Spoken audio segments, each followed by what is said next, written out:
What is up, guys? Welcome to Hobby Harvest. My name is Ken. It's finally warm enough here in southeastern Wisconsin to get outside and shoot videos instead of doing them on the whiteboard. So today I want to talk to you guys about how to use your trail cameras to properly scout your deer herd. And I know some of you might be thinking, like, what do you mean? You put the camera out, you look at it, and I scouted my deer herd, right? Well, I used to think that too. So that's not exactly how it works though. So every deer that you get on camera is not necessarily a deer that you have a good percentage chance at harvesting during the hunting season. And how you can tell which ones you have a high percentage or a low percentage chance at seeing during the daylight are the ones that you're seeing during the daylight on camera and the ones that you're not. And now it doesn't work exactly that way either, because if you have a buck who's coming in maybe an hour before light or an hour after dark, he's still a close buck that lives close to you, and you do have a chance at attracting him during the daylight hours. But that buck that's coming through at midnight, 1 o'clock, he lives way too far away to have a shot at him. Now, yeah, during the rut's a crazy time of year. I always like to say that the deer movement that time of year is consistently inconsistent, which means you might as well sit all day, because at any time, any deer can come walking in front of you. That's just what happens that time of year. But the bow season and gun season are very long, and the rut is a very small percentage window of those entire hunting seasons. So to increase our odds at harvesting the deer that we want to harvest, we really want to properly scout and set our expectations for the deer that we do have the highest percentage chance at harvesting, and not just depend on the rut, the consistent inconsistency of the rut, to harvest a deer that we happen to have a midnight picture of. So how do we do that? Well, it first starts with camera placement. And what you're going to want to do is make sure your cameras are placed where you're going to get the majority of your deer herd on camera. So that means placing more than one camera is obviously going to increase your odds, but it's the location that you place them. So you're going to want to place them on an attraction like a mock scrape or a water hole or a food source. But you can also use choke points or pinch points to place your cameras as well. And so what I mean by that is you could use topography, where say you have two really steep hills that kind of lead into a funnel. That's a good place to put a camera, because deer are very efficient creatures. They're not going to run straight up that very steep hill. You'll notice all the deer trails are cut into the side of it. And if it comes to a point, that's a great place to put a camera. You can also use thick cover like I'm standing in right now and put a camera on it, because the deer aren't going to try to weasel their way through this thick brush if they can walk this little travel corridor that I'm standing on here. So that's another good place to put cameras. Now, once you've selected the location where you're going to put your camera, you're going to want to make sure it's set up properly so that you're not spooking away your more mature deer, because they will avoid going near that area if they can see that camera. And I did a whole video on all of the best ways and things to do when you set up your camera. I'm going to link it up here so you guys can go check that out if you want to. So make sure those cameras are set up correctly so that you are getting those mature deer on camera as well. All right, so your cameras are set up, you're getting videos in, you're getting pictures in.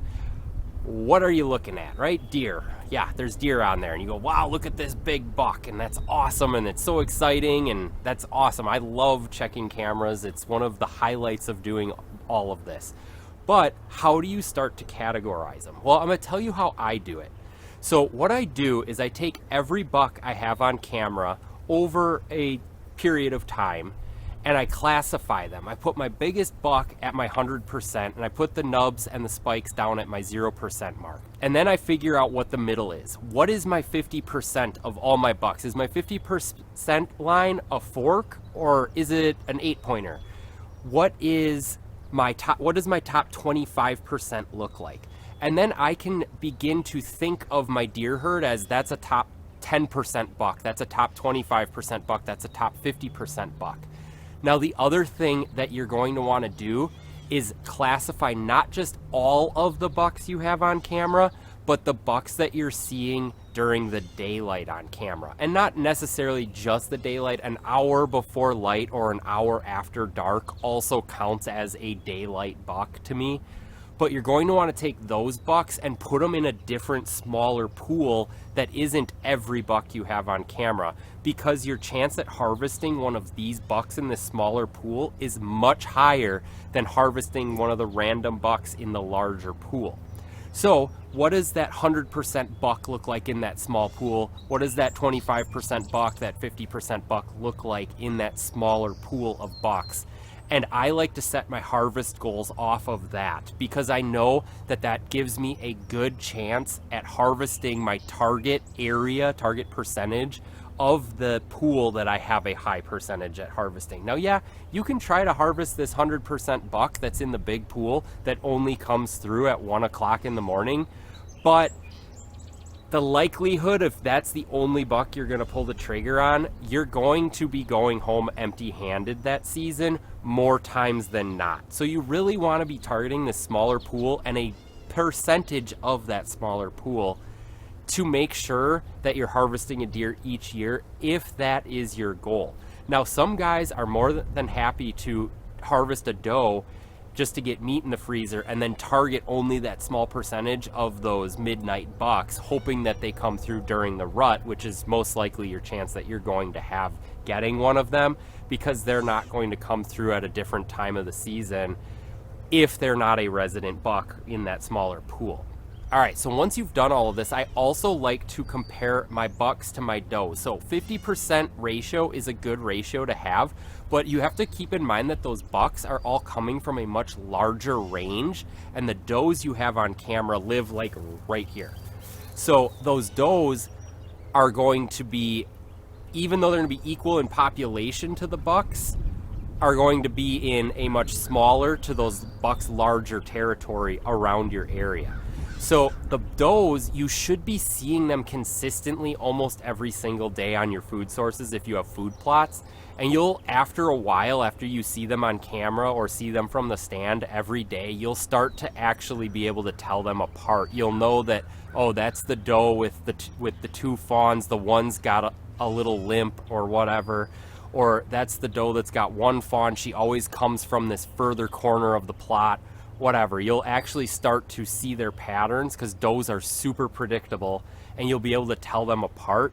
And so I know when you're just looking at trail cam photos or videos, it's easy to be like, a doe is a doe is a doe is a doe.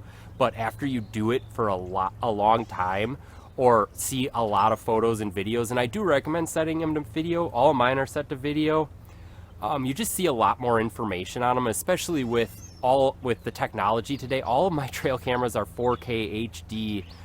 You guys see them when I use them as B-roll on the channel. Like, they're good quality videos that you get from those cameras. I'll link the cameras down in the description as well if you guys want to check them out. They are a high quality camera that doesn't break the bank.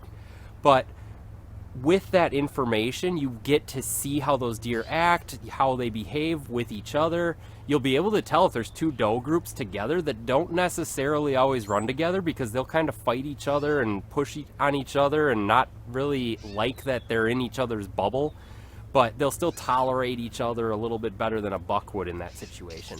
But yeah, so you'll be able to figure out your doe family groups. You'll know what those doe family groups are in your area and in what their ratio is to your bucks in your area. That gives you a good idea if you need to be harvesting does or not. So like I said, a 50-50 ratio is a good ratio to have.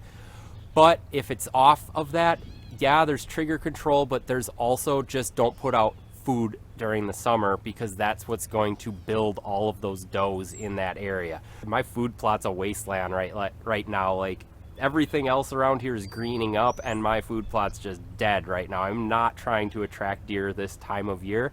If anything, I want to provide cover like this for when the fawns start to drop, but I'm not trying to put summer food out here. I would prefer that those does go feed on somebody else's greenery right now than on mine, and I will draw them in late summer right before the season, and then I'll start to get those bucks coming in as well. The other thing is, this time of year when the bucks are starting to come into velvet, and while they're in velvet, they do not want to be anywhere near those does, because those does are too loud and noisy, and those fawns, they're obnoxious, and they don't want to risk harming that velvet. So the bucks are not in thick cover like this right now. They're in open, big hardwoods, someplace that has good high shade cover so that they can stay cool, but they don't want to bump their velvet into stuff like this, and they definitely do not want to be near the noise of those does and fawns right now.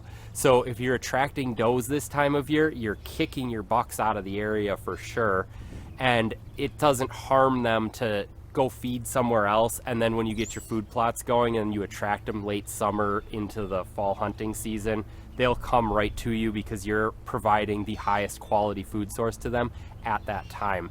And you'll see that happen on your cameras. So the last thing I want to make this point about checking your trail cameras for scouting your deer is do not use what you're seeing during the summer as proof of what you're going to see during the fall. So you definitely can have your cameras out right now. They're a ton of fun. There's a lot happening out here right now. Like I said, the bucks are in velvet. The does are about to drop their fawns. You'll start seeing fawns on camera soon if you haven't already. The turkeys are out here running around like crazy. And it's just fun to have the cameras out this time of year. But do not assume that if you see a buck right now that you're going to see him during the fall, because they will change their habitat or how they relate to the habitat as everything moves into the fall hunting season. So that's why you want to make sure you have that number one food source in your food plots come that fall hunting season, and it doesn't really matter what you're doing during the summer. So, all right, if you guys felt like you got some value from this video, I would really appreciate it if you hit that subscribe button, hit that like button so that we can spread this video to more people in this community, because why not help everybody in this community? We really need to start to increase the hunter numbers. They've been on such a decrease over the years. We really need to get that next generation involved. This is a great way to do it with a platform like this. All right, I'll catch you guys on the next one.